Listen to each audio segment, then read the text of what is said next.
what I love about the app, and Boomerang does this really well, is that it identifies where the concerns might be for a family. Mm-hmm. Like I've seen it within my clients who've asked me, and I've given my recommendations. Mm-hmm. But the one thing about kids is you just got to look at where your kid is, where their line is, and has something changed.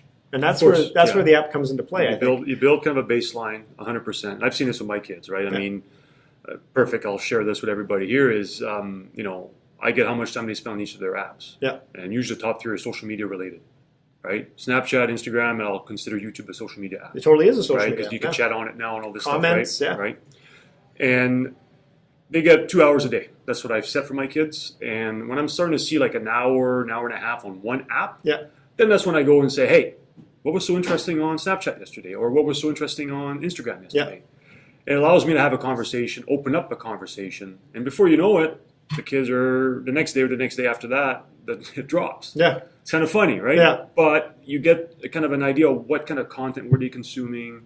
There's an opportunity to maybe get into any bad stuff that might have happened, right? So it gives you that. But you're making them think about it too, right? 100%. Like just like an employee. If you've got an employee who disappears for 10 breaks in a day, and you give them a little nudge and say, "Hey, how's coffee today?"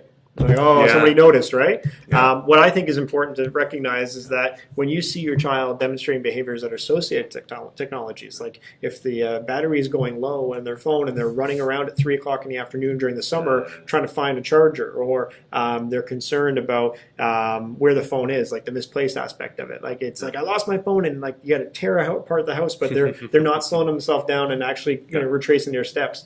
Or they become protectionists. The idea that this is my device and nobody else can touch it. That's where those red flags really kick in for parents who don't really think there's a concern.